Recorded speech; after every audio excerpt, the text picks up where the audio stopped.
anything on Wilton Spain? We'll know more. It's going to depend just how he feels. Okay. And then Jeremy Clark, can you talk about his progress as he had the surgery, and have you guys started the petition at all with him for the 6th year? Or how does that work? Yeah, he's doing good. Surgery was successful, and there's a process. Where it is in the process is he's gathered the information, making a case, and it'll be submitted soon. Jim, with Wilton, when do you think you'll have to know to make a decision on him, and how, is it kind of a game time decision with him at this point? Could be. And it's his As I shoulder. said, when we'll know is, based on what the doctors say and how Wilton's feeling, what he's able to do during the week in terms of practice, et cetera. And it's your shoulder, is that right? As I said, we'll make that determination with the doctors and Wilton. Just one. On the left wall, John? One question. Do you at least know if there's anything structural done, or was it just a soreness then? Have you been able to determine that yet on Wilton? As always, per our principle, we don't go into the specifics. If need be, John O'Corn, have you seen enough of him through the practice to be confident in him? Yes. John, Shane, I especially anticipate today, the next couple of days, at least that they'll get the majority of the reps and be good practice for them. But they've both had extensive practice time through the course of the year, and yes, we are confident they will do a good job.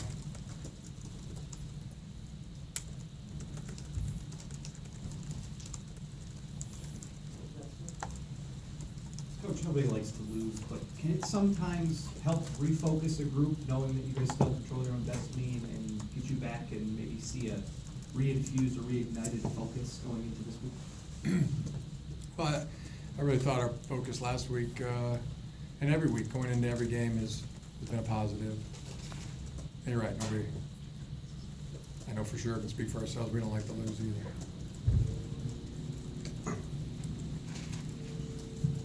Down in front here, John. Coach, what's your understanding of when you can hit a punter that's rolling out? When he's outside of taking enough steps to be outside of the tackle box, my understanding. Did you think that play should have I thought not he was been clearly called? outside of the tackle box,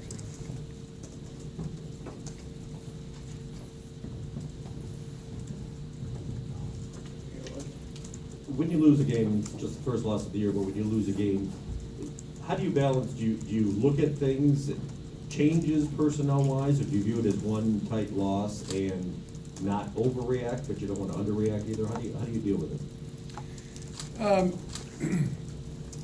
The come back Monday, today's Monday, with a enthusiasm and make darn sure that doesn't happen. Got a really good ball club coming in Indiana. It's a big game. That's how we look at it. We got to get prepared so we can play our best this Saturday. That's the mindset. Just to follow up to that, the fact that everything is still out there, the Big Ten title, everything else, does that certainly help to keep your players engaged? Yeah, I mean the engagement of the players has been a real positive. Week in, week out, no question about it. The way they prepare, the way they practice, the way they play on Saturday. Habit of winning, and now our goal is the same, which is win the next game. Middle coach, Adam. Jim, Chris Evans has gotten off to a pretty quick start, and I'm trying to think off the top of my head, maybe best freshman start since Chris Perry. Can you just, what have you seen from Chris through the 10 weeks? And is there anything like, I guess when you're giving him instruction, is there anything where you feel like he is just maybe a little bit beyond a freshman as far as comprehension goes? Yeah, I would say that. Than the average freshman football player, yes. He's got real knack, instincts, very good learner. Makes that a priority. That's a real positive with him. It's been plus with Chris. Right in front, John. What's Kevin Wilson been doing with Indiana in the time that you've watched them that has been pretty effective? Well, really coaching a good football team, doing a very good job. The defense is an aggressive, athletic, fast. They create turnovers.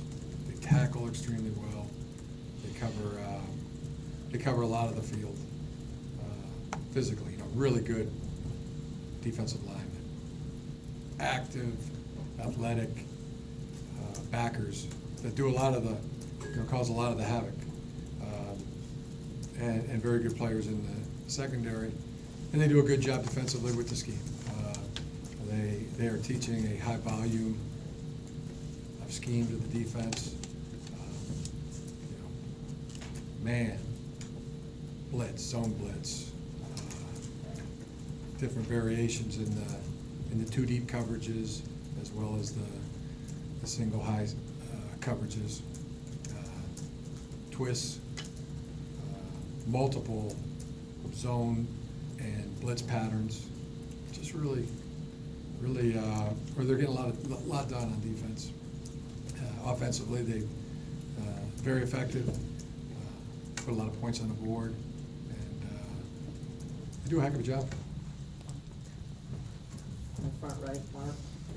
How much did you guys have to adapt not having Devin in there for most of the game? And the linebackers seemed like they were having some challenges. Would he have been in a rotation there? Yeah, and especially he plays a high volume of plays on special teams, and he is the third linebacker. So, I mean, what were the compensations that you guys had to make in terms of that? I mean, were there guys who normally just fill that role? Because you didn't rotate a lot at linebacker. No, yeah, with less rotation at linebacker, and we had to replace him on all the special team units.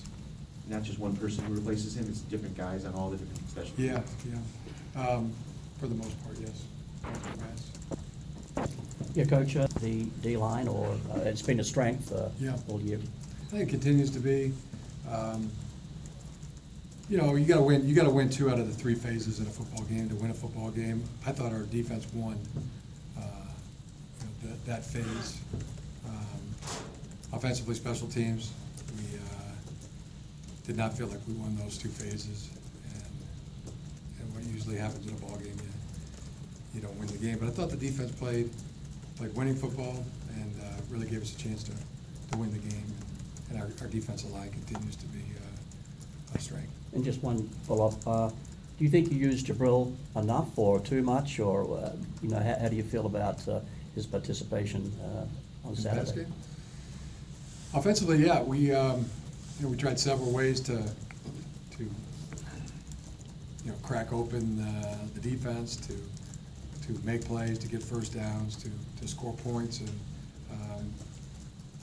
I think our longest gain in the game was maybe 12 yards in the running game. Jabril had a couple real nice plays in there, but as a theme, we weren't able to manufacture enough yards in offense. Looking back, I don't have an opinion whether we used them too much or not enough. To answer your question. They've been able to get in regularly this year to not have any rust build up, and does the offense change at all for either of those guys as opposed to Wilden? I think it's a positive. That, they've gotten game action. And I want to ask you about Rashawn Gary. It seems like he's quietly helped a lot, but maybe not even the big explosive impact plays that people might expect. How has he grown, I guess, and how much has he helped, and also how much has Chris Wormley been a impact on him and helping him get settled in this year? But yeah, I'd say, like Adam asked about Chris Evans, and I think Rashawn has been a big impact as a freshman, ahead of average normal production. He has been in on big plays. He contributes to a unit that's one of our real strengths on the ball club. Chris Wormley's been outstanding. You know, good a teammate as you could be, in terms of helping, leading the entire team and also leading young players. Is his